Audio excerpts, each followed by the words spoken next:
and welcome to this episode of the Southeastern Sports Report presented by State Farm. I'm Allen Waddell, along with the Athletics Director here at Southeastern Louisiana University, Mr. Bart Bellairs. We're at the University Center where, Bart, this weekend our men's basketball team pulled off a huge shocker in the Southland Conference, knocking off the #1 team in the conference, Stephen F. Austin. Came into this game with a 21-2 record, and they left out of here with a loss. Congratulations to our basketball team for knocking them off. And Jim told me it was going to happen. Jim said they'd played so tough the game before and came up a little bit short that he said, we're playing, our guys are hungry.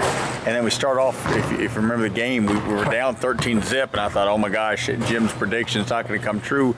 But I kept seeing that fighting spirit. Anybody that was in here, it was a great game against a very, very talented team, and did a lot for us because, you know, in the conference, you look at head-to-head competition, and then you go to the best seed. So if you've knocked off the #1 seed, it's going to help you in a lot of tiebreaker situations come conference tournament seeding time. Well, on Thursday night, the Lions took on Northwestern State, a game that came right down to the wire. Ended up losing that game by 3 points, but Northwestern State and Stephen F. Austin were the best two teams in the league. They both come in on the same week. You play them on back-to-back couple of days there. And Coach Yarbrough said after that game, we need to beat one of these teams. Right. That way our guys know that when we go to Katy, Texas, we can win one of these games. You can win it. And, you know, again, if you come in one of those first 4 seeds, you get a bye. The first and second seed, which will be tough for us to get a double bye this year, but to come in 4th in the league would be good. But as you said, Alan, with a great point, just to have the confidence that you've played so well against the #2, and now you've beaten the #1, you go into that with a lot of boost, saying, hey, we can do this whole thing. We can win the whole thing. So. And I think one thing that's really jumping off the tape is how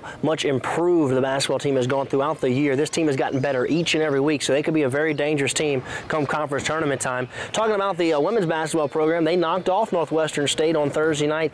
Lost a very tough one in double overtime to Stephen F. Austin, but Coach Lori Davis-Jones, her team has improved and had a big win against Northwestern. They're young. They've got a lot of young kids, and so, yeah, it is, and you can see the improvement there. It was a heartbreak. Great crowd here. We want to appreciate all the fans that were there, but it was a great atmosphere, and, you know, Lori's team just fell short, but it was a good day. I think we went 10 for 13 on the whole weekend, so we had a big weekend. You know, I was racking my mind on the way here today. I can't remember maybe a more successful weekend in Southeastern Athletics than that. You know, we're going to talk about it right now. The softball team, they won the Lion Classic, went 4-1 on the weekend. They're off into a 7-2 start. Coach Langwell's team has come out of the gates really hot. Well, he has, and he worked very hard in recruiting. We talked about on past shows.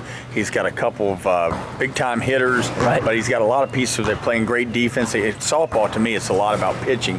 Has some great pitching, so a lot of the pieces to the puzzle are there. And baseball team, they opened up against University of Tennessee Martin right there at Alumni Field. They swept the Skyhawks. They start off the season 3-0, and anytime they're going for that sweep, they're going to wear those all-gold uniforms on Sunday, and our fans have really come accustomed to that and look forward to going for the sweep on Sunday. Yeah, and it's fun to see all the brooms come out, you know, but it's amazing because we got down early, I think, in 2 out of those 3 of those games, and those guys are going to be fun to watch. I mean, how often do you see a college baseball team or anybody still home? And it's twice.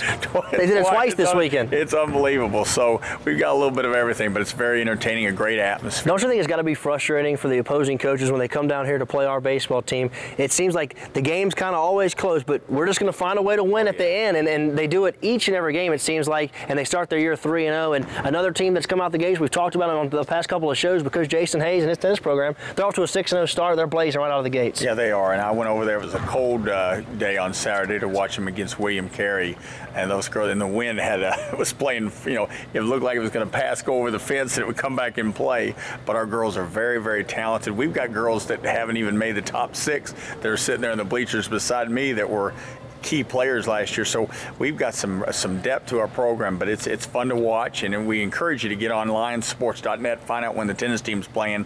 Beautiful facility. Get over there and watch our young ladies play. So as you can see, we have a lot of highlights coming up for you on this show, so we're going to go ahead and get to break. When we come back, we're going to jump right into the action right here on the Southeastern Sports Report presented by State Farm.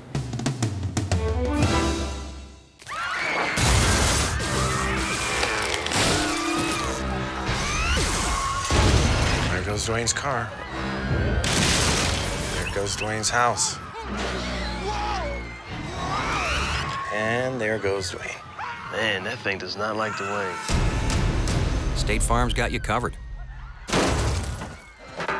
Count on Sean Duty in Laplace to make sure you're covered. Get to a better state. Okay, guys, this kick is for the win. Labels out. Here we go. Wait, what? Our proximity to the field creates a parallel connection between the bottle and the ball. The outward-facing label simulates a smoother contact surface for the kicker. It's like magic, only real. Really? Yeah.